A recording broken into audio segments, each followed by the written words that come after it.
We're going to go ahead and, You guys are good? 1, 2, 3? we're good? We're going to go ahead and reconvene from our lunch break. Sorry, we're a few minutes late, but Yeah, I'm going to dock you next time. All right. So all my fault. here we go. Ms. Chisetti, if you could please put us back on track here. Good, yes. We're back from recess for lunch. The next item is item 5C, Communication Chief's Quarterly Report. Report on the status of BOE's Communications Office. This matter will be presented by Mr. Kim. Welcome. Thank you. Good afternoon, Chair Vasquez and honorable members. I am Peter Kim, BOE's Chief Communications Officer. Today I'll provide a brief overview of some major highlights and accomplishments of the department in the fourth quarter of 2022. As outlined in the memo attached to the agenda, I will provide a summary of significant updates made to the BOE website and a review of the translated publications the Communications Department facilitated in 2022. I will conclude with some highlights of projects the department is currently working on. Members, as you know, the BOE website is a critical tool in communicating and providing essential and up-to-date information to stakeholders and the general public. With the assistance of the California Department of Tax and Fee Administration's Web Services Unit, significant updates were made to the BOE website as new equalization districts became operative with the new board. The Find Your Board Member tool, the introduction to board members webpage, the listing of county assessors, auditor controllers, clerks of the board, and tax collectors webpage, and board member websites were updated on January 3rd, 2023 to reflect the new equalization districts. The BOE website homepage was also updated to reflect the new board effective January 2nd, 2023. This includes the addition of new board member Sally J. Lieber and State Controller Malia M. Cohen. In addition, the Proposition 19 webpage, including the guidance issued and the related legislation tabs, were updated. Since the webpage was launched on November 10th, 2020, there have been approximately 424,195 unique external page views through December 31st, 2022. Through the board's leadership, a Translate button to offer translation to non- or limited English-speaking individuals has been available for over half a year. The website offers 6 language options: Spanish, traditional and simplified Chinese, Filipino or Tagalog, Vietnamese, and Korean. There have been approximately 1,573 unique external page views since December 31st, 2022. Now I'll provide a brief update on the translated publications made available in the year 2022. With the assistance of CDTFA's Forms and Publications section, the Communications Department facilitated the translation of the following publications: the Proposition 19 fact sheet in both Spanish and in Chinese, the Taxpayers' Rights Advocates Office's information sheets on property tax savings in Spanish. Specifically, the 4 information sheets focused on the intergenerational exclusions before and after Prop 19 went into effect. The department will continue to monitor whether there is a demand for additional materials that may need to be translated into other languages. Before I conclude, I wanted to provide a brief look forward. In the coming months, the department will be focused on finalizing the agency's fiscal year 2021-22 annual report. Additionally, with the new board, several publications are in the process of being updated, such as the board's governance policy, the board meeting reference manual, and the introduction to the California State Board of Equalization. Members, this concludes my report, and I'm available to answer any questions you may have. Thank you. Thank you. Thank you for the report. And I was happy to hear that now that we have it translated it in 6 different languages, that we're finally getting some activity on it. And I'm just wondering, is it also being pushed through our social media page? Yes, thank you, Chairman Vasquez, for that question. Every time we do have a new release of the materials, I definitely post it on our social media channels so that our followers do know. And I know that some of our members have their social media and they do share those items as well. So thank you for your support on that. Yes. Oh, great to hear, because sometimes, we hear from the folks and they're saying, well, why are you translating these? Nobody's really taking advantage of it. Right. So it's good to hear that there's some activity, and let's keep promoting it. I know many of us in our districts are pushing it through our internal and our local newsletters. Yes, and I just want to also thank some of our BOE team members. They also do, in the review process, look through the publications once it's been the draft translation, so that it ensures that the language or the translation is not lost, that it is accurate. So thanks to the team that has reviewed that for us too. So, yes. Thank you. I see a couple hands up. Let me start with our Deputy Controller. Thank you, Mr. Kim, for your report. It's a report that I really look forward to every quarter, understanding how important communication is, and the agency communicating with our taxpayers, especially in this digital era, understanding their tax obligations and how to reach out to our agency if there's any questions needed. I also wanted to highlight the translate button. I know it was a heavy haul, and I understand that you're a one-person operation, but really great work. We're up to 6 languages, like the chairman was noted, and getting those unique external page visits. So just great work on your end, and thank you. Yes, thank you, Deputy Controller Emron, for your kind words. Yes, thank you. Member Schaefer, I believe you had. Yes, Mr. Kim, I think you told me earlier that the current little handout is being republished. I use about 10 or 20 of those a month. It's a very good product. It's stale because I can't give them out without getting Sally's picture in it, but you've got her photo, right? Yes, thank you for that question, Member Schaefer. I'm anxiously working on that. It's going through the clearance process right now, and once I have a final product, I'll definitely share it with the board through the executive director so that you may be able to share that with your constituents. But I am working on You that. don't need That my is one. approval. I just want you to go to press. Great, thank you. Thank you. Oh, one more hand. Member Gaines, go ahead. Yeah, you're giving us an update on the page views for the website. Do you have the breakout for Prop 19 related page views? Yes, I believe in the memo I do mention briefly that since the webpage was launched on November 10th, 2020, there have been approximately 424,195 unique external page views through December 31st, 2022. Okay. So almost So a little over 400,000. Is that everything, or is that just Prop 19? That is just Prop 19 webpage. Oh, wow. Yeah. Yeah, so it's still increasing. I think we were in the Yeah, 300s a couple of months ago, so. it's been pretty consistent. I think good. Yeah. there's been still consistent activity on Yeah, that. okay, yes. thank you. Seeing no other hands, I'll turn it back over to, I believe you were finished or you had more? Yeah, I'm complete. If there are no more questions, I will turn it back to Ms. Yeah. Cicchetti. Thank you. Mhm. Thank you. The next item on the agenda is item 5D, Taxpayer Rights Advocate Office Report. Update on the activities of the Taxpayer Rights Advocate's Office. This matter will be presented by Ms. Thompson. Welcome. Thank you. Good afternoon, Chair Vasquez and honorable board members. I'm Lisa Thompson, the Chief of the Taxpayer Rights Advocate Office, and I'm here to provide an update on the activities of the TRA office to keep you informed. First, I'm pleased to report on some statistics on the number of cases that were completed by the TRA office in December, and provide some insight on the type of those cases, as well as give you an example to provide kind of some insight on the nature of those cases and highlight the services we provide. Attached to the public agenda notice is a memo that attaches or provides some information, some statistics. Basically, figures are provided by board member district, by topic, and category. In December 2022, we completed 20 cases. 4 were in member Gaines's district, District 1. 9 were in board member Lieber's district, District 2. 3 were in board member Vasquez's district, District 3. And 4 were in member Schaefer's district, District 4. Of the completed cases, 5 were from the administrative category and 15 from the valuation category.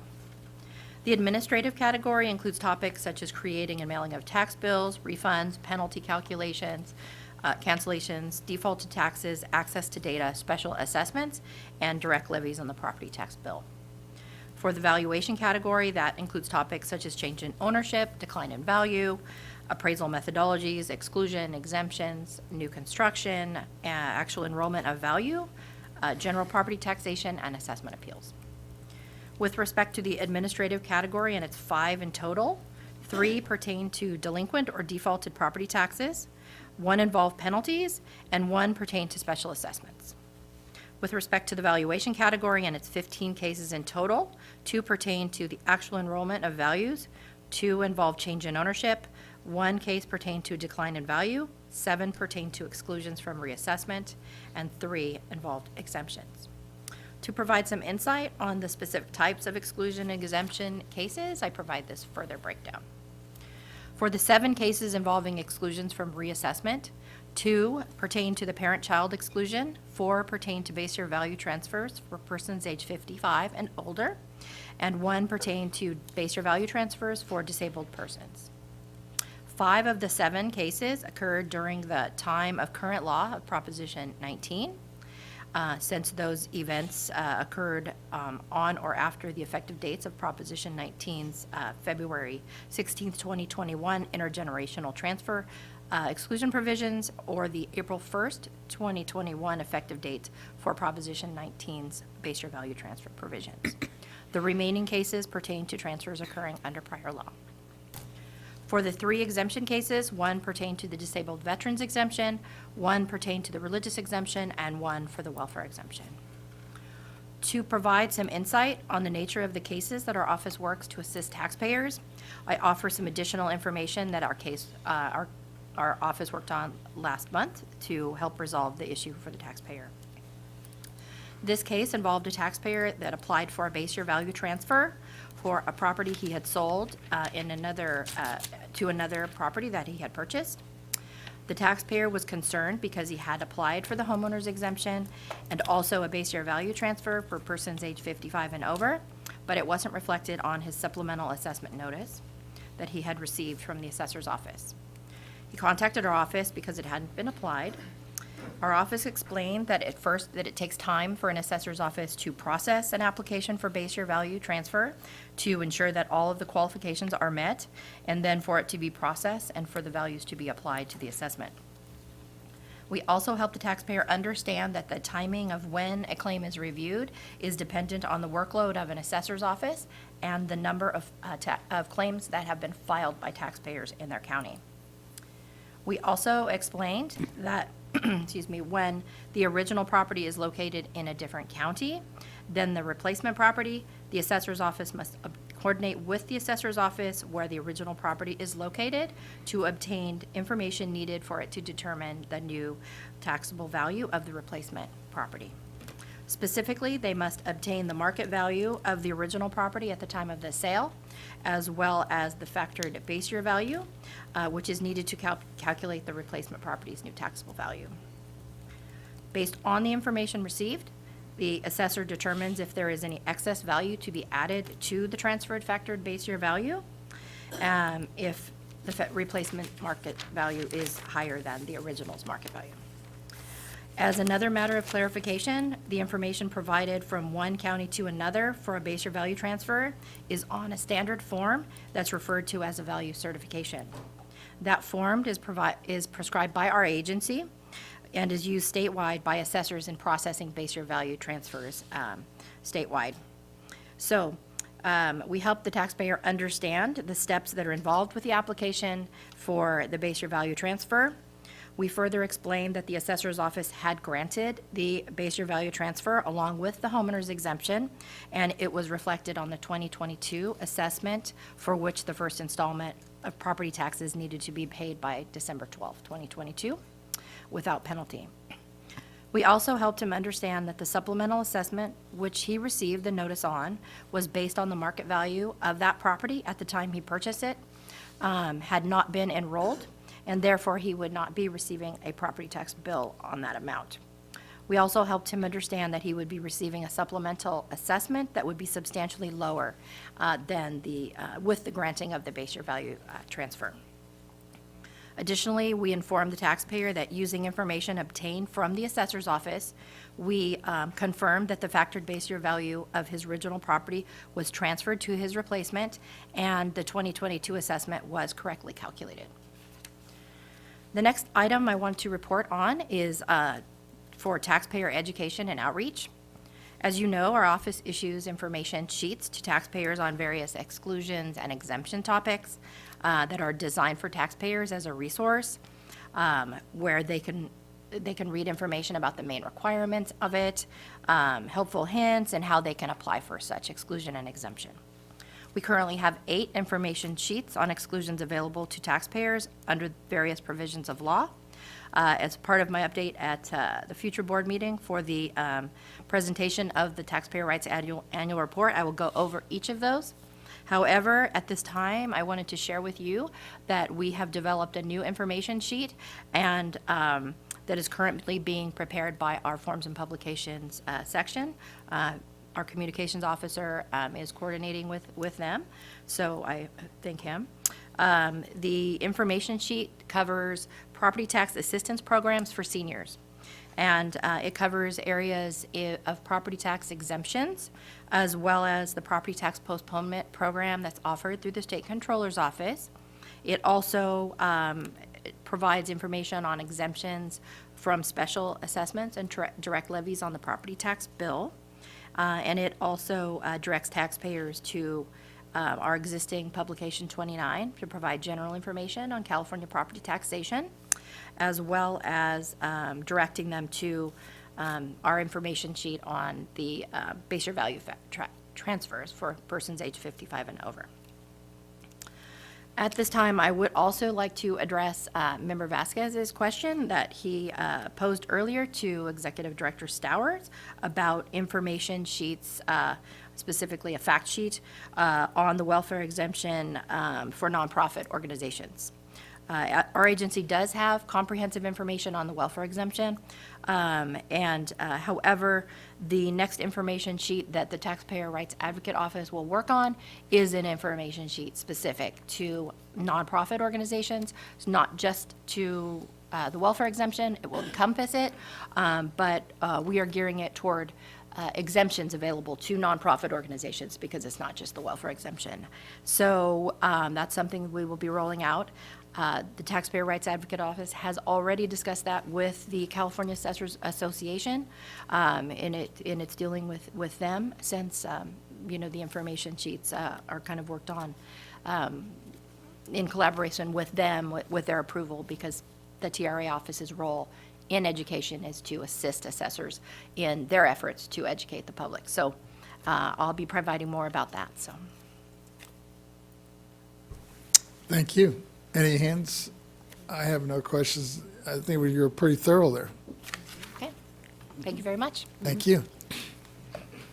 All righty. The next item on the agenda for today is item 5E, Chief Counsel's Quarterly Report, general discussion on the legal department's workload. This matter will be presented by Mr. Nanjo. Thank you, Ms. Chickadee. Good afternoon, Chairman Vasquez, Vice Chair Lieber, honorable members of the board. Henry Nancho, Chief Counsel. This is my quarterly report for the last quarter of 2022.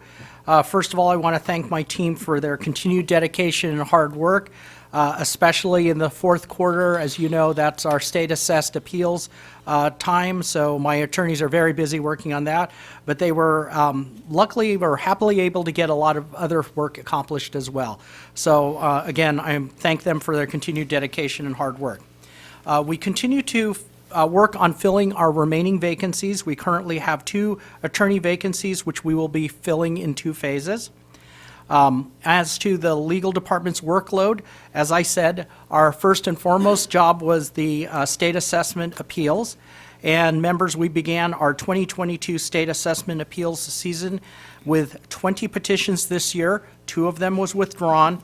And so our attorneys have filed 18 briefs with SAPD and board proceedings. Staff completed our appeals conferences, as you know, and had our 1 oral hearing in December in the fourth quarter. Additionally, there were a couple of cases due to the amount in controversy that are Section 40 decisions. The board has already weighed in on those, but it's my appeals attorney who will be writing up those decisions for you, and that will most likely be coming to you in the February board meeting for your approval.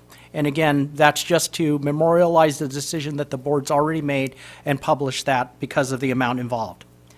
In the area of litigation, we continue to provide confidential written monthly litigation reports to the board members. You should have received the one for this month. And we provide the appropriate information and updates to our website on the BOE's public litigation roster. With regarding the lawsuit on the La Paloma case, closing arguments were held on December 16, 2022. After speaking with our Deputy Attorney General, we think it went well, and we're anticipating a decision probably in the next 60 to 90 days. Due to the complexity of the issues involved, the court judge will probably take some time to render his decision. We will continue to closely monitor and handle the board's litigation cases, and we will continue to keep you informed and updated as to any developments, either in closed session or via confidential memoranda as appropriate. In the area of Public Record Act and disclosure requests, in the last quarter, we completed 61 PRA or disclosure requests. And as you may note, that is a little bit of a bump up. But that's not unusual. That was an election year, election period, and typically we do see an increase in the number of PRAs we receive during that period. So we continue to anticipate that work to continue, hopefully not quite at that rate for the next quarter. In the area of administration, this is support of Board Proceedings Division and the Executive Office. We completed 5 assignments, and we will continue to provide support as needed. In the area of publication review, the legal department reviews the agency publications for legal sufficiency and to identify any issues. The legal department has completed 35 legal reviews in the fourth quarter. These publications include items originated from the property tax department, communications departments, and other agency publications.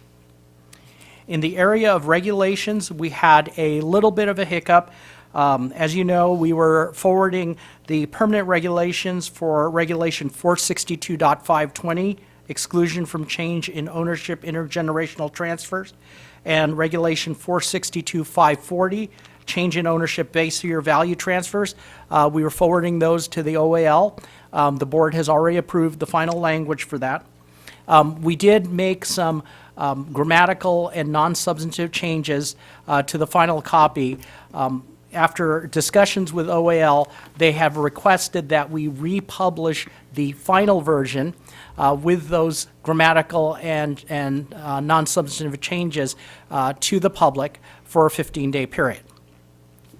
Because they are non-substantive and minor changes, we didn't need to get board approval or go through any of the other additional approvals. They just wanted it to be published, and in cooperation with the Office of Administrative Law, we have decided to do that.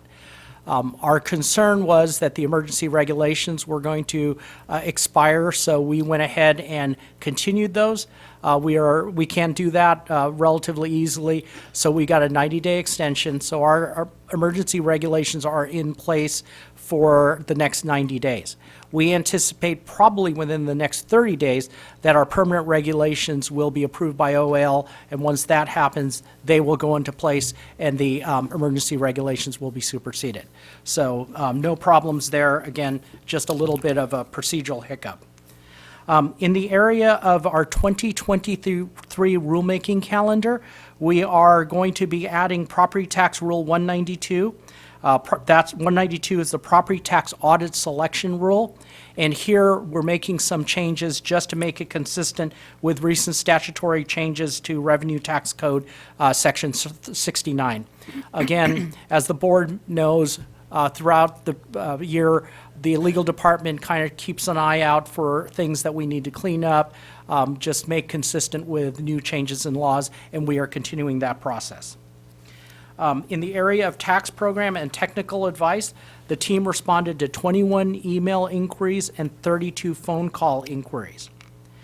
Finally, members, the legal department issued a total of 5 legal opinions or memos, which include property tax technical advice memos, internal and board meeting related chief counsel memoranda, and we continue to expect this work to continue as requests come in.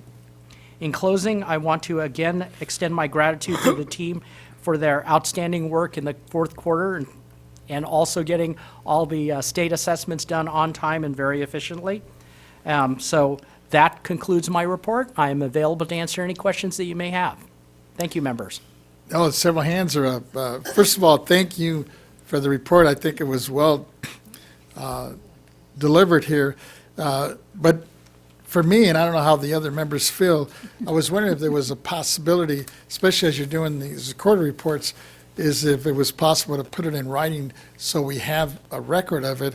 And not only a record, but then also, like you mentioned, where you include the attorneys and staff that are working on some of these, because I think as we're looking in the future, and I'm looking at our executive director for our budget moving forward, I think we probably need some more, or hopefully try to get you a little bit more assistance or staffing, or to beef up the staffing, because I know as we move forward, especially on some of the legislation we've been kind of looking at, I could just see our workload getting a little heavier for you and your department, and I think it'd be good to document that somehow.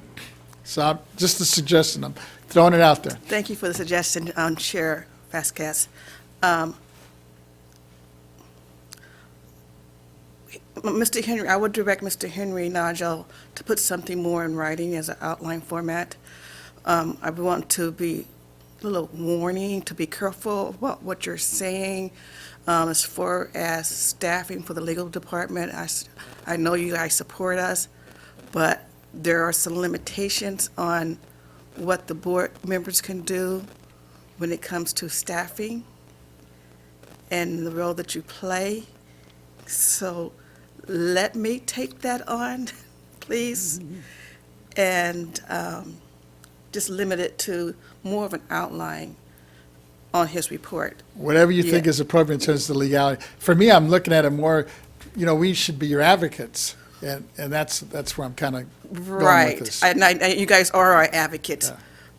And the reason I mention it is because, in my short term this year with, there's a lot of new members coming in to both the Assembly and the Senate, and there's new leaders coming in to chair like Tax and Rev and other committees out there. And for example, the Latino Caucus, we're up to 35 members, and I keep telling them, our numbers are growing, but if we don't flex our muscle, what good is it? And I think in this area, I think we're doing a disservice if we're not providing more for especially the small businesses. And it's sad to say, I think, at least in my district, a lot of the small businesses that are really struggling are a lot of the businesses of color, because they just don't have the resources. And in many cases, they're coming to us after the fact, when they, are backed up in their taxes because they don't hire, for example, a CPA, they hire a bookkeeper. And in many cases, they're not paying what they should be paying when they realize that it's 10 years down the road, and usually the fees, the interest, and the penalties are more than what they owe. Right. And I'm just trying to figure out ways to eliminate that. Okay, right. Well, And I let's see think how- we could be a resource to that. We could. But I know it's going to be tough on your staff, given the limitations you have. Right. I think for your first part, a little more of a handout of what his quarterly report is going to be, we can definitely accommodate. Whatever you As think far is as your second part is the resources for small businesses, I understand the pain, but we could only provide resources for the programs that we administer, alcoholic beverage tax, and I don't think there are any small businesses in that area. You're probably right about that one. Yeah, but I'm sure others will, there are resources there, and perhaps I could provide you, your deputy, with some of the names who will be willing to help on those resources. I'm thinking now, especially as the chair of the BOE, you also sit on the Franchise Tax Board, and they do have those resources for small businesses as it relates to income tax. I have that on my list to talk You to have it on Sophie your about. list, yeah, and our partners at CDTFA, they have a similar resource for sales and use tax.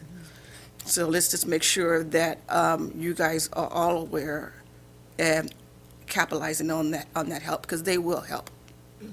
Okay. I saw several hands up Yeah, here. yeah. And Chairman Okay. Vasquez, thank you for the support. We always appreciate it, and I'll work with the executive director on getting that handout to you and the board members.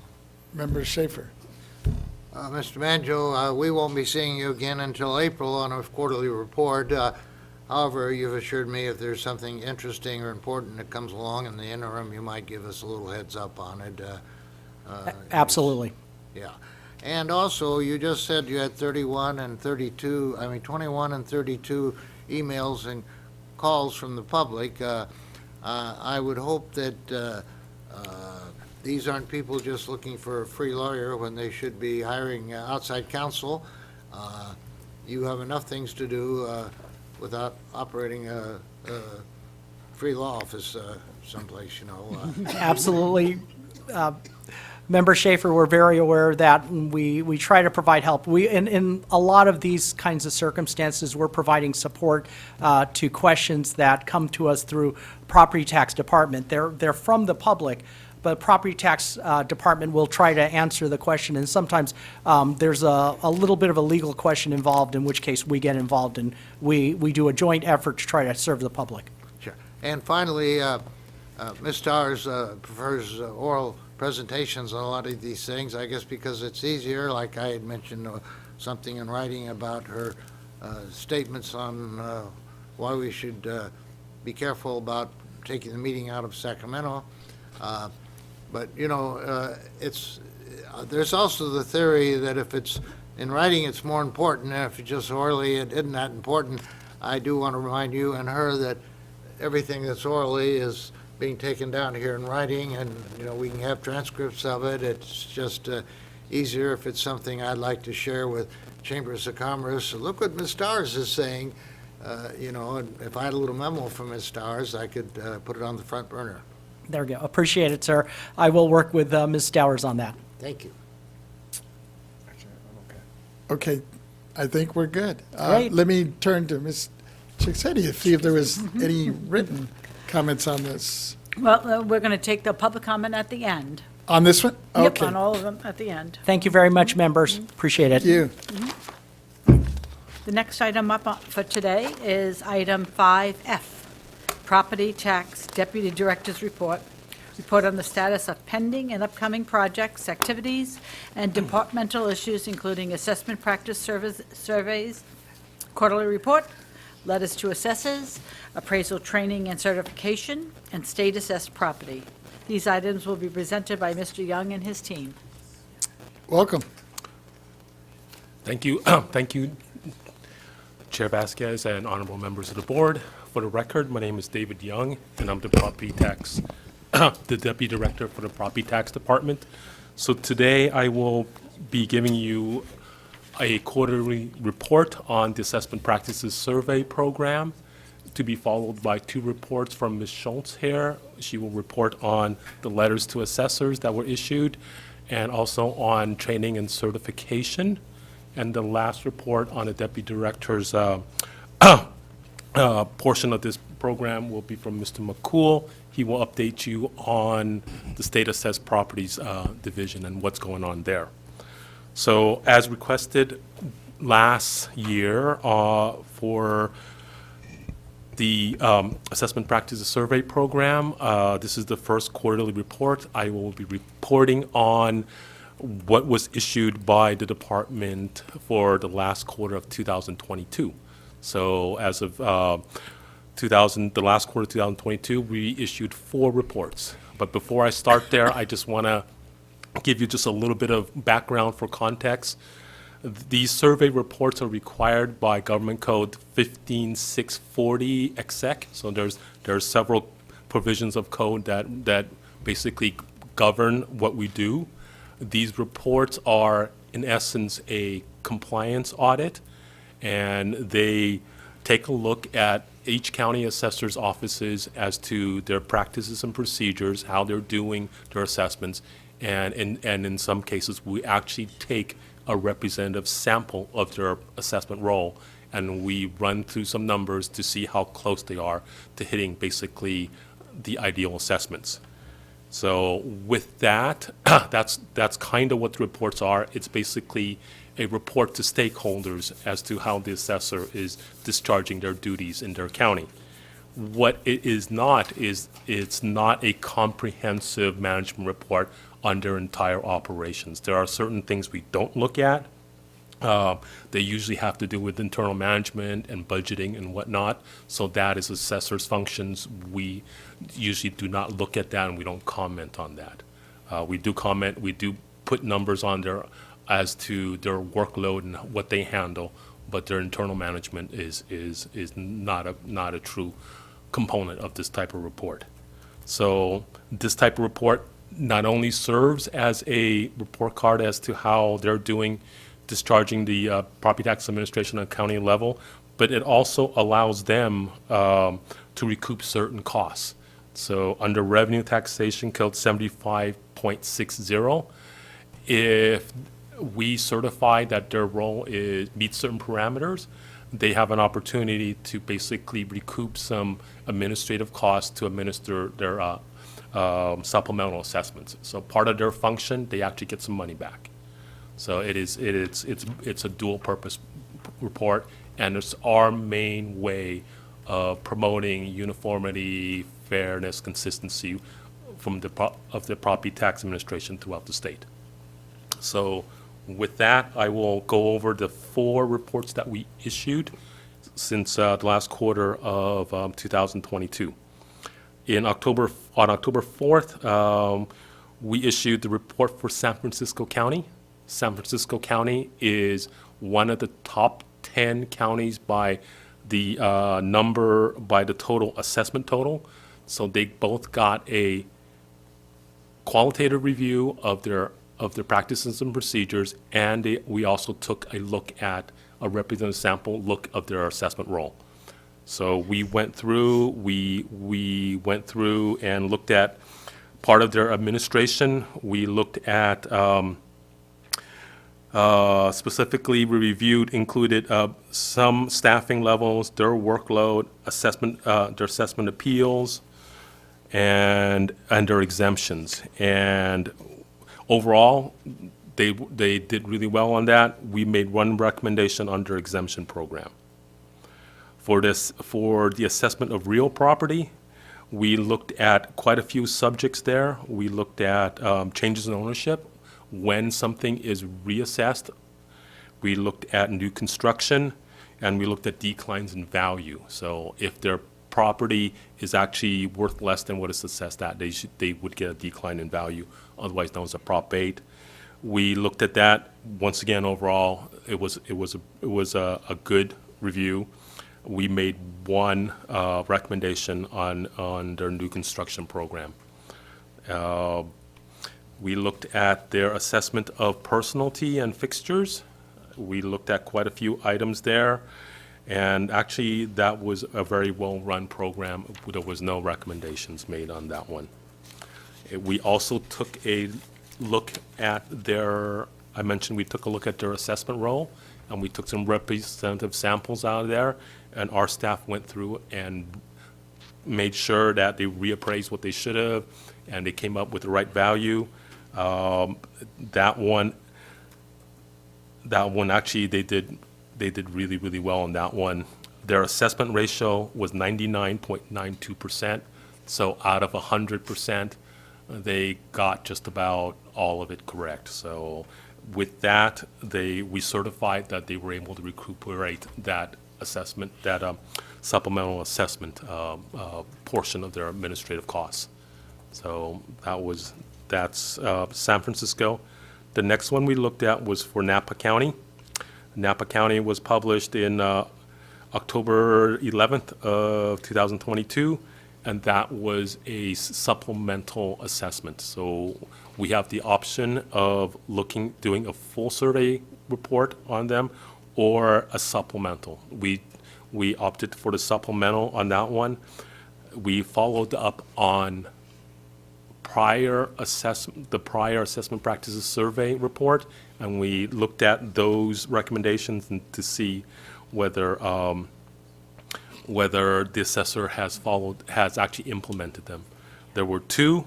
The assessor implemented one of them, and on the other one, on their audit program for business property assessments, they were not able yet to implement that, so we repeated the recommendation. But overall, with that, they were certified. There was not enough significant issues to not certify them. Butte County was published also last year on November 8th, 2022. Butte County was one of the counties. The counties in the third tier ranked once again by assessment values. If there are 21 through 58 of the counties, we have, by random draw, they can do either a full survey on them or just a sample. They were picked just for a sample. So we went through, we pulled out representative samples out of their assessment roll. Our appraisers went through, checked to make sure the things that were supposed to be reassessed were, and those that were not, of course, were not reassessed. Their assessment ratio came out to be 100.03%. So that is well within the variance of what is set as an acceptable variance. So with them, we also certified they were able to recuperate their supplemental assessment fees, costs. And the last one that we issued was for Humboldt County. Humboldt County was published in December 20th of last year. And Humboldt County also falls within the third category. So they, instead of being picked for a sample, they were picked for a survey with no sampling. We went through and looked at their administration, their administrative programs, their assessment of real property, and assessments of personality and fixtures. And overall, we made a recommendation that for improvement, for change in ownership and decline in values. And we made a recommendation for their audit program. So they had 3 recommendations, but once again, with that, they still met the criteria for certification, and we did certify them for the recovery of their administrative costs for supplemental assessments. So I just wanted to remind anybody who is interested in reading any of these assessments practices surveys, they are posted on our website, the current one, and we always try to also keep on their prior, so you can follow the chronology of what we've looked at and what we did and what we recommended for each county. So that is the 4 that is going on right now for that was published as of last year. I also want to let you know that as of January this year, just last week, during the assessors conference, we also picked the counties for the next cycle of review. So we're currently finishing up this cycle, and we're gearing up for next. So this will conclude my presentation for the assessment practices survey. I'm available for any questions you may have. I think we have several questions here. Okay. Let me just ask one, Yes. just a quick one to start off. When you're mentioning the assessment practice surveys, Right. the quarterly reports, I was wondering, I know it's located on our website. Right. And I was wondering, just for the public, I guess, information more than anything, is it possible to state it here publicly what disaster relief might be available to some of these folks, especially in light of, these last floods that we've had throughout the state with, the rain. For a while there, we were in a drought now with the rain. Right. And I'm just wondering if we could put it out there, where people could find it on and I believe it's in our website. Right? It definitely is on our website. Yeah. We actually have a dedicated section to disaster relief. So it's for those that are watching and aren't familiar, our website is www.boe.ca.gov.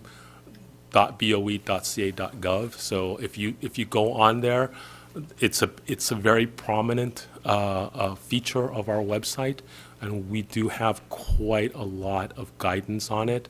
And if there is any question concerning disaster relief, there's also a function on our website where you can ask an inquiry. It's a PT web, basically.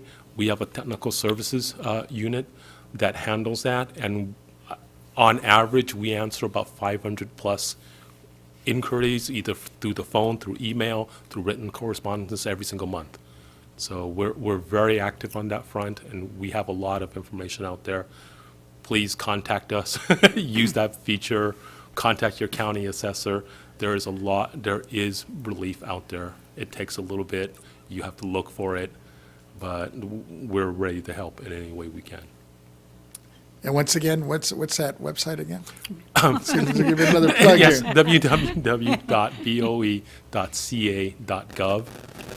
If you just enter in, if you just Google Board of Equalization, it should pop right up. Because I know many, locally, but I know up here, you're probably getting more folks that have been, Ab- victim to this floods that Yeah, have been going on. absolutely. We have seen an increase in inquiries on that front. And I saw several hands. Member Gaines, did you have one? Yeah, if I could, Of course. just wanted to review the process for the surveys that Yes. you do, and we call them surveys, but also they're kind of like audits too. You are correct. We call them surveys. It's a term of art that is referenced in the government codes and our own rules. But in essence, they're compliance audits. We take a look at what they do. Does it comport to statutes and regulations, and do they actually do it? So it is a compliance audit. Yeah, that's great. And then that is my understanding, that is then sent to the Board of Supervisors? It is sent to actually quite a few Okay. very notable stakeholders, Board of Supervisors. We send it to the legislature. We send Okay. it to quite a few public officials. Okay, good. And then the assessor reviews it and looks, if there's any recommendation, they take those into consideration and make adjustments accordingly. They do. And a lot of times, the assessor does have an opportunity to address those recommendations that we've made with some frequency. By the time we publish them, we meet with the assessors throughout the whole process of the survey. It takes basically a year from the point of engagement to the publishing it. So all along the way, we're in conversation with them, and we tell them, we have several meetings, and we tell them what we found. And in many cases, by the time we publish, a lot of recommendations have already been implemented. So it's part of the whole program. Good. And we're back on track for in-person surveys? The answer to that is yes and no. We are back on track. Our team has been ready and actually gone out to many engagements. Many assessors now prefer a more remote process, so we've settled on a hybrid process where we've asked for stuff either remotely or conducted interviews remotely, and in cases where we're unable to do that or information isn't ready, then we do go on site. So right now, it's about a 50-50 mix. Because that was really brought on by the pandemic. Absolutely. And we found that not only was it a response to the pandemic, but it was kind of leading that way already with the way most of the business is conducted. It is electronic, and our ability to get things via email or we have a portal in which they can download something and it's secured. So we've had a couple of technologies solves that portal, that security. It helps with our budget. There's less travel, but in the instances where a face-to-face is needed or they don't have the ability to do so, then we're more than happy to go. And we've been trying to do more of that. Okay, do you think you lose anything by not having that personal interaction? Yes, but there's two sides of that coin. We do lose something. We lose the ability to talk to them in real time, and we lose that interaction and the working relationship. But the way I do things and the way a 23-year-old does something, there's a little bit of a generational thing there. They have no issue with doing stuff remotely, and they're able to do that. And so we try to take advantage of the synergies where they exist, if we can get it, especially a lot of the documents and the stuff that is required before somebody goes in and gathers it, that's a little bit of time savings. And then if we need to, we will send somebody in, and then they won't do the actual interviews in person. Okay. So we just do All some right. background, yeah. Yeah, so when you say hybrid, it could be hybrid in terms of how information is gathered. Yes, But there's also personal interface yes, with the yes. same county. Absolutely. Yeah, okay. We try to use both. Yeah, I just think we want to make sure we're not losing anything, and there's really an opportunity to discuss issues. Yes. Where, Right. tell me if Right. I'm going down Right. the wrong path here, but let's say there was a problem in a county, Right, and you were there personally. yeah, Could an individual in an assessor's office talk to you and say, we got a problem here, yeah, where they might not be willing to do so remotely? right, yeah. So we are sensitive to that. Or Where- vice versa. I guess it could go both ways. It can go both ways, Right. yeah. Yeah. So where we find where it's expedient and efficient, we'll gather it up front electronically, and we're always open to sending somebody in and talking one-on-one, That's great. Thank you. of course. Deputy Controller. Thank you, Mr. Young, for your report and for Yes. the overview of those 4 counties that went through the assessment practices survey. Yes, So I believe that the board voted last fall to have the assessment practices survey, like a top-down review and a presentation to the full board. So I'm looking forward to connecting with Chairman Vasquez to get that on the agenda in 2023. Thank you. I think we're good. okay. Then I will turn it over to Ms. Schultz for the next 2. Good afternoon, Chair Vasquez and honorable board members. I am Glenna Schultz, Principal Property Appraiser in the County Assessed Properties Division. Today, I will provide you with a brief report on letters to assessors. Attached to this month's agenda is a memo on letters to assessors, which provides a list of the LTAs that have been issued since our last board meeting. In addition, the memo provides a link to the BOE's website where a list of all LTAs can be found that have been issued to date. As of the date of the attached memo, BOE staff issued a total of 61 LTAs for calendar year 2022. Since our last board meeting, 7 of those LTAs had been issued. Those 7 LTAs are summarized as follows. An LTA to announce the 2023 timberland production zone values, an LTA to issue an assessment practices survey report for Humboldt County, an LTA to issue Assessor's Handbook Section 531 residential building costs, an LTA to issue Assessor's Handbook Section 534 rural building costs, an LTA to issue Assessor's Handbook Section 581 equipment and equipment and fixtures index, percent good and valuation factors, an LTA that announces the valuation factors for publicly owned lands that are taxable under Section 11 of Article 13 of the California Constitution, and an LTA to announce the California Consumer Price Index Inflation Adjustment Factor for 2023. This concludes my report on letters to assessors, and I'm available to answer any questions that you may have. Seeing none, I just had one quick one. When you're mentioning the 7 LTAs, I noticed I guess the one that was 2022/061, which recognizes the spike in prices of goods and materials. Can you go over what'll the appraiser do if the same year the costs or prices of the same materials decrease to normal levels? Will the evaluation be adjusted in that same year? Okay, LTA 2022-061 is on the California Consumer Price Index adjustment, Yes. and that is an annual adjustment for base year values under the California Constitution Revenue and Taxation Code. That has to be annually adjusted by the October to October inflationary change in the CCPI, but cannot exceed 2%. So that means that all base year values went up by a maximum, will be going up 2% for the upcoming year. But If I may assist. Go ahead. If I may assist, part of the releases that we did also on our LTAs.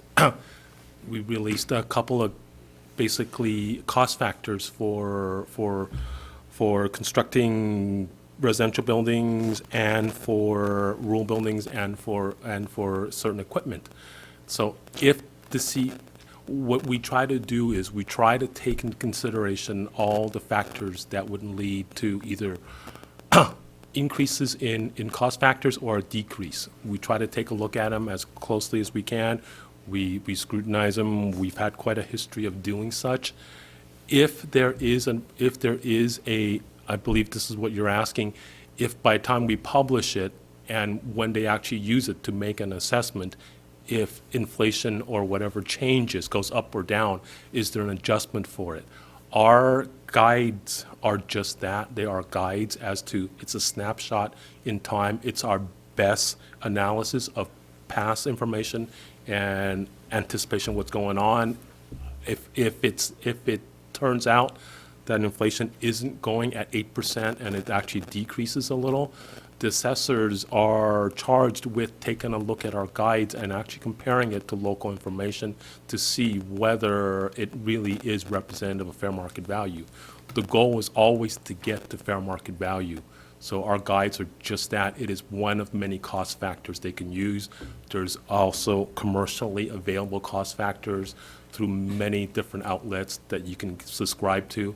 The assessor's office takes a look at all of them. They try to figure out what is actually happening on the ground at the time they're making that assessment. No, I think you answered my, because I was just wondering, because, Yeah. a lot of these are projections, like They you are, mentioned. you are right. We're taking a look at what happened in the past, and we're doing our very best to make a projection as to what it will be for this upcoming year. And at the end of the day, the assessor has that flexibility. They certainly do, and that's always the goal, fair market value. Thank you. Okay, I will now provide a brief report on the BOE's appraisal training and certification program. During calendar year 2022, we taught 27 classes and trained a total of 710 students. For fiscal year 2022-23, we have scheduled 33 classes, both in person and virtual. In addition to these classes, we have scheduled 2 workshops, one on mineral property and one on taxable possessory interests. To date, we have completed 19 of the 33 classes. Since the last board meeting, we have taught 3 more classes and the workshop on mineral property. We also continue to offer our existing online training courses available through American River College and California State University, Sacramento, as well as our online courses available on the BOE's website, plus our self-study training sessions also available on the BOE's website. With this combination of different types of teaching formats being offered and utilizing more staff from other resources, we anticipate being able to far surpass the number of courses offered and the number of students taught in recent years. This concludes my report on training and certification. I'm available to answer any questions you may have. Oh, yes. Member Gaines, go ahead. Can you remind me in terms of the start time for the classes? Because we've got 19 of 33 completed, but as of what date? When are you recording those from? That's as of last week, and we have more. We have one going on this week. Okay. More scheduled in January, February, March, and into April. So 33 classes to be completed. I'm trying to figure out the time frame. That started at the end of July. Started in July. Okay, all right, so it's a budget calendar? Are we going budget Yeah, calendar? yes. Okay, thank you. Yes, that was the fiscal year. Yeah, thank you. Wonderful. I think we're good. Thank you. Thank you. Mr. McCool, you're up. Thank you. Good afternoon, Chair Vasquez and honorable members. My name is Jack McCool, Chief of the State Assessed Properties Division. Today, I will provide an update on the status of ongoing work in our division. Now that the 2022 appeal season has concluded, SAPD is concentrating on preparations for the 2023 appraisal season. Staff are currently working on the annual replacement cost new factors and the percent good factors. which are used in our cost approach appraisals. We publish these factors each year based on data collected and analyzed by our staff. The factors have traditionally been published as PDF documents and placed on the agency's website. However, this year, in an effort to make the data more readily usable for external users, we are planning on placing the factors on the agency's open data portal. Staff are also currently compiling data for this year's annual capitalization rate study. Appraisers with knowledge and experience in each of our industry groups are working together to obtain the market data used in the study. The data is analyzed by our unitary appraisers, and input from state assessees is also considered. While it is still early in the data gathering portion of the process, staff have already received input from some state assessees, and we will continue to make ourselves available to any assessee that would like to share any data or thoughts on this year's study. Finally, the date to file the annual property statement for state assessees is March 1st, and staff are already receiving extension requests from some state assessees. Requests for an extension to file the annual property statement must be received prior to March 1st. And that concludes my report, and I'm happy to answer any questions if you have any. Thank you. Yes, we do. Vice Chair Lieber. Thank you. Just a comment. I think the migration from the PDFs to the open data portal is really an important one from many different perspectives in terms of access to the web-based information and then the usability of it ultimately as well. So my compliments on that. Thank you. Thank you. Seeing no other hands, I think we're good. Thank you. Thank you. That should conclude our report. That concludes it. Ms. Chiquetti, I believe that's it for this item, right? Yeah, So got we a have couple any more written? here. We have a few more reports. Do we need to go out to public on this Not one? or yet, not? no, Not we're yet? going to go at the end of Okay. all these, yeah. Mhm. The next item on the agenda is 5G, Special Taxes Quarterly Report, General Discussion on Special Taxes Workload. This matter will be presented by Ms. Renati. Good afternoon. Again, I'm Lisa Renati, Chief Deputy Director. This month's report on the Alcohol Beverage Tax Program and the Tax on Insurers Program will start with an overview of the recently enacted legislation for the ABT program. There was no legislation for the Tax on Insurers Program. Two bills regarding the Alcoholic Beverage Tax Program went into effect on January 1st, 2023. They are Senate Bill 440, with Dodd was the author, and Senate Bill 518 with Laird as the author. SB 440 will provide an up to 3-month deadline extension for the alcoholic beverage tax programs during a governor-proclaimed state of an emergency and provide penalty and interest relief regardless of whether the taxpayer has filed a request for extension or filed a statement under the penalty of perjury. And given the recent winter storms, this will benefit many of our taxpayers as they won't have to be worried about filling out tax returns or extensions and incurring penalties while they're trying to lessen the impact from the storms. Senate Bill 518 is twofold. The first aspect is that it requires all alcoholic beverage tax accounts to file electronically. This will reduce the number of errors and help receive revenues more efficiently as processing times will decrease. The second aspect is specific to the wine grower's return. Starting with returns filed after January 31st, all fields of the wine grower return will be publicly available. Taxpayers can opt out when filing if they wish for their information not to be shared. Another update to report is that monthly aggregate alcoholic beverage tax return data is now accessible on the BOE's open data portal, which can be accessed through our website. Placing the aggregate data on the portal provides greater transparency and allows the public access to these data sets in real time. As regards the current number of accounts, there are 10,319 accounts of the alcoholic beverage tax programs, which is a decrease of 34 from our last report in October 2022. There are 2,695 accounts in the tax on insurers programs, which is an increase of 3 from the last report in October 2022. Lastly, the total revenue for the ABT programs is not ready to report, as many of the filers are on a calendar year reporting basis, which has a due date of January 31st. As mentioned previously, if any ABT taxpayers were affected by the storms, they will likely also be eligible for an extension. So we don't have those numbers right now.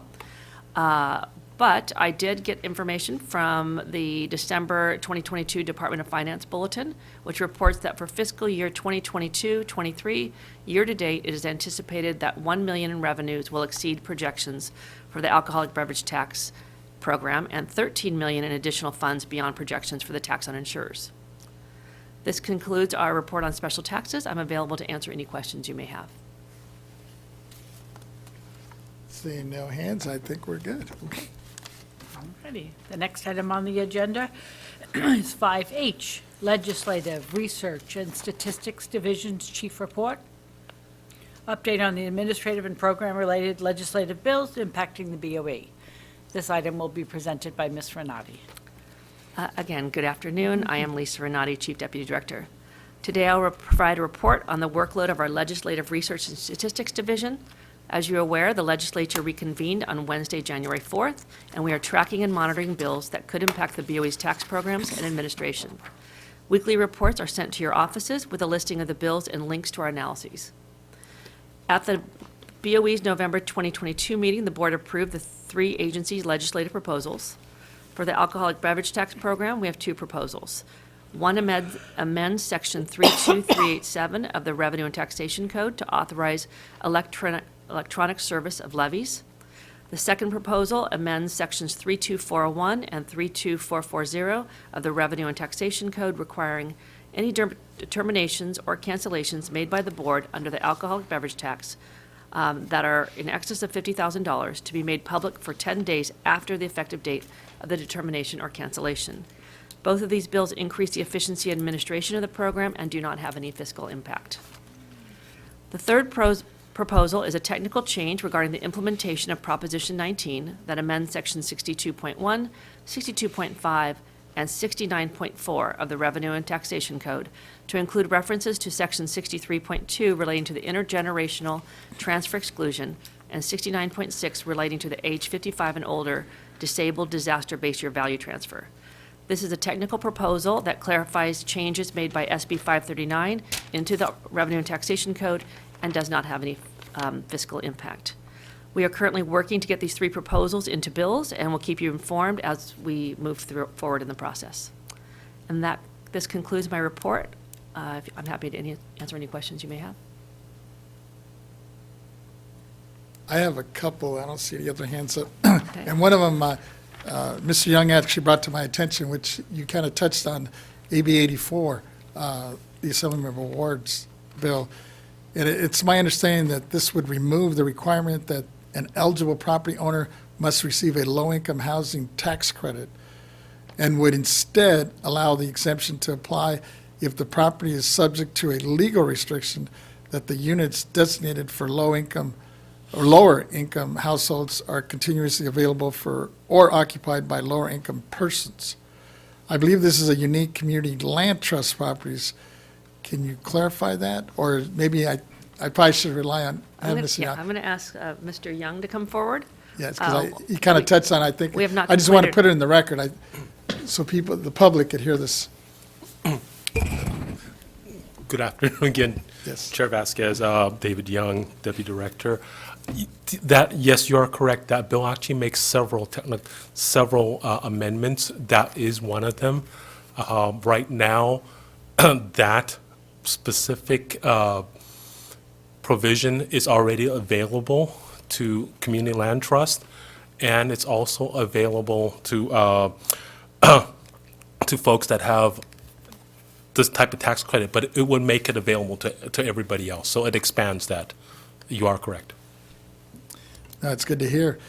And the other one wasn't mentioned here, but I just wanted to bring it to your attention, and it's SB 20. And maybe Mr. Najo, if he, I don't know if he needs to come up, but I had the opportunity to look at this and actually have a conversation with Senator Susan Rubio, who's putting this bill out. And basically, it's dealing with joint powers of agreements on regional housing trust. And it kind of touches on the possessory interest law.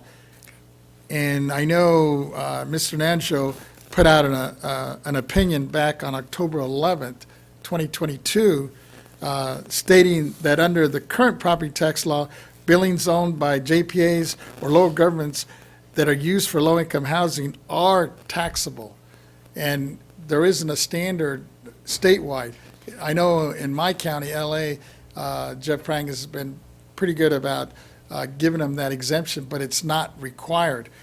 And in speaking to the senator last night about this, she is definitely open for amendments. And I shared this with Mr. Nanjo. So I'd like to see if I could ask you or one of your attorneys to reach out to her attorney in the senator's office, Susan Rubio. She'd be open to listening to legal language that you might recommend or suggest that would amend her bill, that would make it uniform throughout the state and allowing, or given, I guess, the opportunity, or legally, I guess, putting it out there for the assessors to make sure that they're not taxed if they're providing, they have an exemption if they're providing low-income housing or affordable housing. Thank you, Chairman Vasquez. Just to clarify, the opinion that I had issued previously was specifically regarding JPAs, that possessory interest did not have to be charged by the assessors to the very low income housing or what have you. So that was a very narrow opinion. What you're talking about is kind of the flip side of that, which is making it a lot broader and going statewide. What I would recommend is if Senator Rubio's attorney or somebody on her staff would like to send something to me, we'd be happy to look at it. I'm not entirely sure. I'm not familiar with the details of her bill as it stands now and what she's trying to get it to. So we can look at that and maybe collaborate along those lines. Well, the reason I'm kind of putting it in our lap is that well, first of all, she's not an attorney, so she didn't understand the issue. And when I was talking to my attorney for my office, Chris was mentioning that I think this is an opportunity, if she was open to it, for us to suggest some language that would make it uniform throughout the state. Because it's my understanding, for example, we have like Orange County is not adhering to even your narrow LT or your letter that you put out back in October 11th versus LA County is. So it's pretty much left open. And I shared it with her. I said, because she's actually interested in trying to make this uniform throughout the state and really to incentivize for those that are interested in developers that are trying to do the right thing and provide this affordable housing.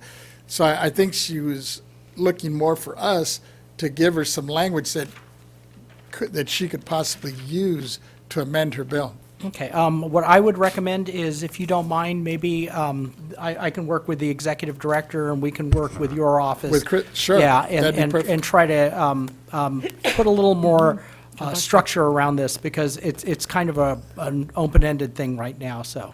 I'd appreciate it.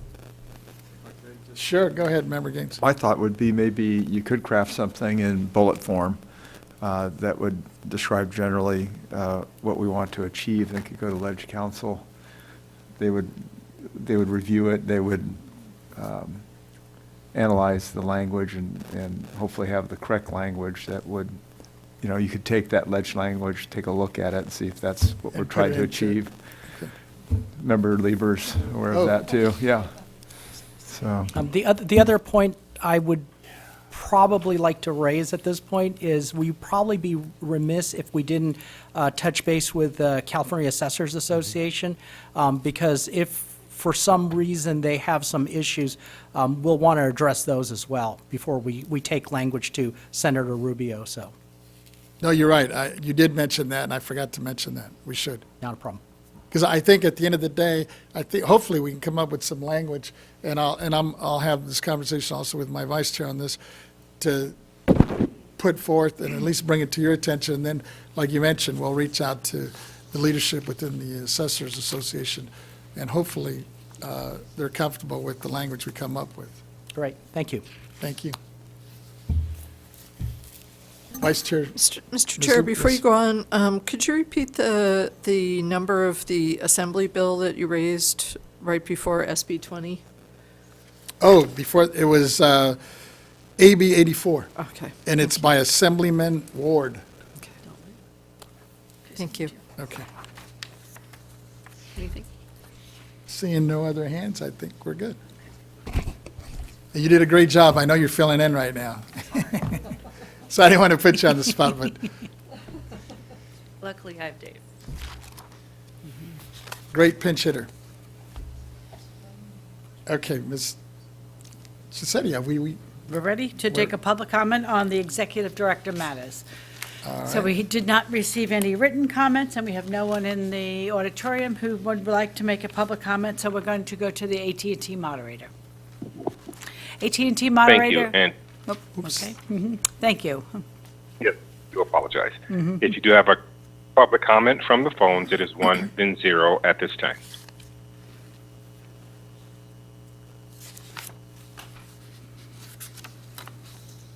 And there are no lines in queue. Thank you.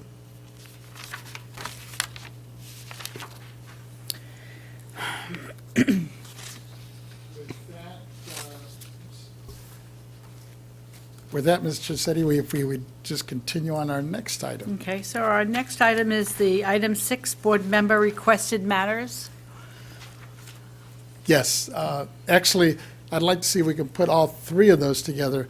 We had 3 items that actually I put on the agenda, and at the request of our new controller, I wanted to see if I could make a motion and see if it's friendly with the members to postpone this until February, where she could also participate and actually add to what she actually helped in many of these items. Okay, great. Second, please. It's been moved and second. Do we need to get any, Want to take a vote? Yes? we don't need to go out to the public Yes, before the we'll vote? go out to the public, yes. I Yes. apologize. Okay. It's like a couple questions, yes. We have no one in the audience who has a public comment for this, and I have not received anything in writing. AT&T moderator, is there anyone on the line who would like to make a public comment regarding this item?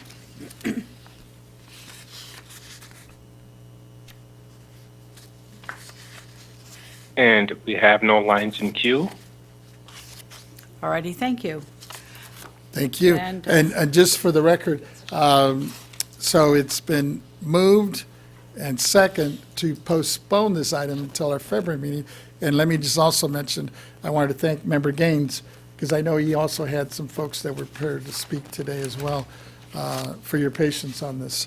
And with that, I will ask for a roll call. Okay. Chair Vasquez? Aye? Vice Chair Lieber? Aye. Okay. Member Gaines? Aye. Member Schaefer? Aye. Deputy Controller Emron? Aye. So that's unanimous by all those present, so that'll be on our agenda for the February, and I'll get together with staff and see where we would put it on the agenda, because I'm sure some of it will be dictated depending on the controller's schedule as well. Perfect. With that, Ms. Chisetti, what is our Our next last item? item is closing remarks. And I know we have several here. Let me start with just, I'll open up with the first one, which we kind of touched on in our opening remarks. Well, actually, I didn't, actually, our executive director did. And I just wanted to mention, as we close out, as we adjourn this meeting, I wanted to adjourn in memory and honor of now we're up to 11 lives for the Monterey Park shooting that just took place. And I would like to also include the 7 that also took place last night in Moon Bay last night, and I believe that was 7. And also, as we adjourn in the memory, I'd like to also include in the memory of Dr. Martin Luther King, which was mentioned in our executive director's opening remarks. you know, sometimes we forget, it's been, I think it's 50 years now. It's been 50 years since he was assassinated. And while we continue to celebrate and honor his legacy, I know there were several events going on last week in many of our districts throughout the state of California. I was fortunate to participate in several in the LA County area, and I'm always moved and touched by the new and young generation that's continuing to support his legacy, you know, for what he stood for and what he did. And people forget that, you know, he was a Nobel Prize, Peace Prize recipient back in 1964 at a very young age. And so I'd like to also adjourn in his honor. And for that, I know there's several people. Start with Member Schaefer. Well, we've had the sad adjournments. I have some happy adjournments. We have 4 people we know that have birthdays today. Neil Diamond of Sweet Caroline, Yashov Smirnov, who I got to know when I was married to a Russian girl. We used to go meet up with him. Guy Fieri, who's a great restaurateur, and Ernest Borgnine, who we know from the Catered Affair. Happy birthday to all of them. I thought it was McHale's Navy. Oh, maybe that too. I guess we're dating ourselves here. Vice Chair. Sure. I very much appreciate you recognizing those who are lost and also injured in Half Moon Bay, as well as the first responders who responded to both of the scenes in California, and the law enforcement who took down the shooter in Half Moon Bay. And the survivors and the caregivers, because I work extensively with the families of gun crimes survivors, and they too, it changes their lives profoundly, and in many cases makes them full-time caregivers for the rest of their lives as well. And then I would be remiss in not recognizing that Holocaust Remembrance Week occurs later this week, and it's such a mark on our world history, and so many lessons that we are still unpacking through that. And again, I think the next generation has really given meaning to it. And taking the message of what happened and really relating it to the current day events, it's very profound to see how evolved and engaged and compassionate and understanding the next generation are. And it really gives me hope for the future. So thanks so much. Thank you. Seeing no other, Deputy Controller, go ahead. Thank you, Chairman. It's been a very tough few weeks here in California, from the tragedies of gun violence to the floodings that have occurred. What I believe is 21 plus lives were lost. I do believe in these moments of tragedy, Californians show their resilience, sticking together, keeping their head high, and all of us being shoulder to shoulder and standing united against hate and bigotry, and also lending a helping hand where needed to our neighbors, our family, and our friends. And it's just my hope that, and I do know that better days are ahead, and really just my thoughts and prayers again for all the families and loved ones that were affected by those flooding and tragic mass shootings. Thank you. Thank you all, and I believe with that, oh, yes, I'm sorry, Member Gaines, go ahead. Thank you. Wonderful. Yeah, I just wanted to take this opportunity also in recognition of Martin Luther King that we celebrated this month, his life and his many famous quotes. And I'd like to just recite one of his many famous quotes. And that is, faith is taking the first step even when you don't see the whole staircase. And he was a man of faith, and he had a vision, and he sustained a great movement for equality and justice and reshaped our country.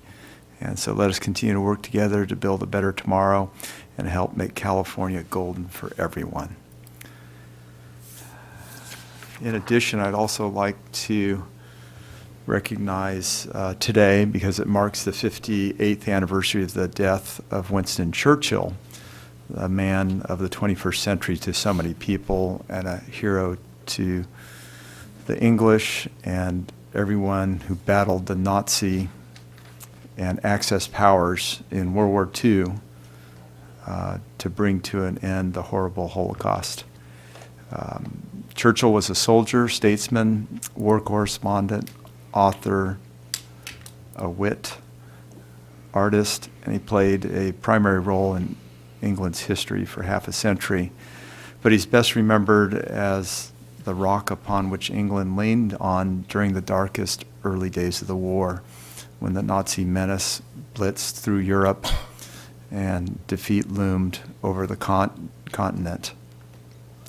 To the House of Commons, in his first speech as Prime Minister, Churchill, the brilliant orator, delivered one of his many speeches that echo through time.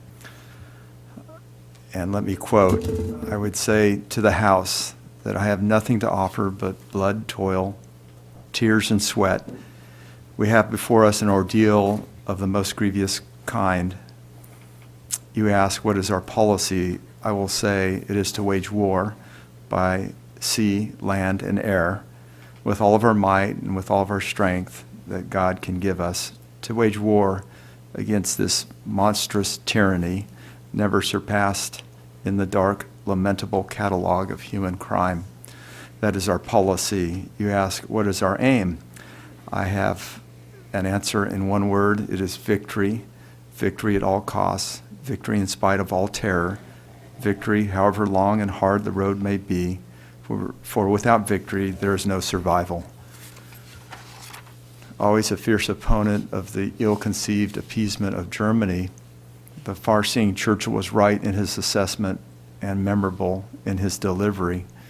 England did not fold. They held on with great sacrifice and heroic courage until the United States' entrance into the war, where the collective strength of the Allies over several brutal and tragic years overcame the Axis and relegated Hitler and the Nazis to history's shameful memory. I celebrate his amazing life.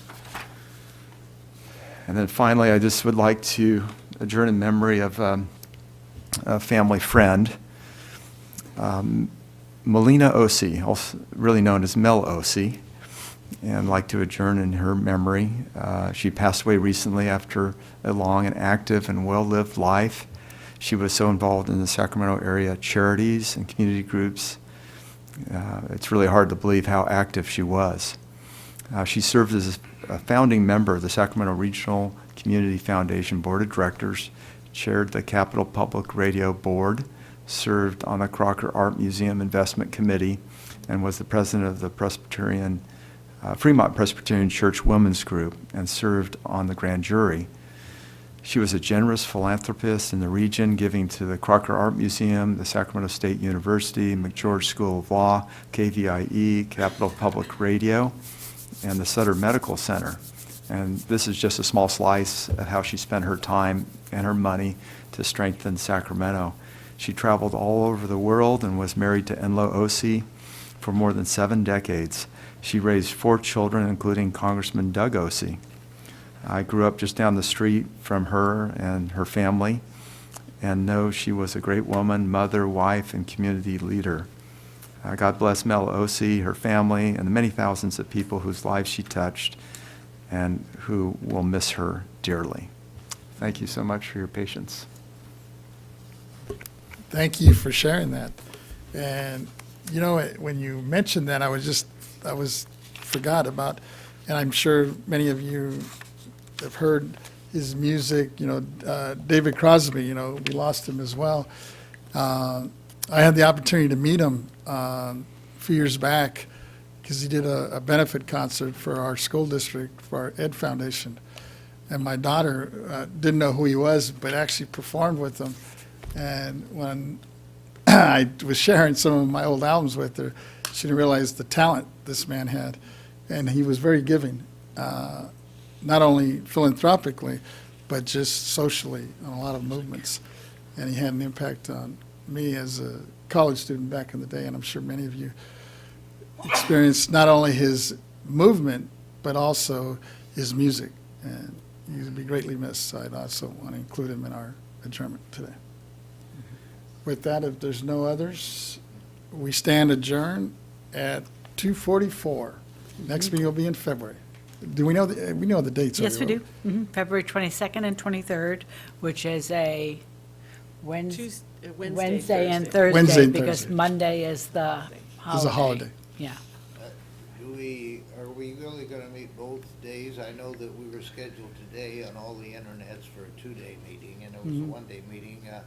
I think that might be a little misleading for somebody that might want to come to Sacramento the second day and find out we're not here.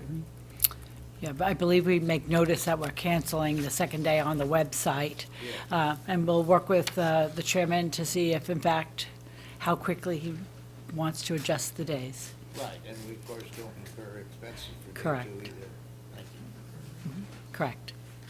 Definitely noted. Thank you. With that, we stand adjourned. Thank you all.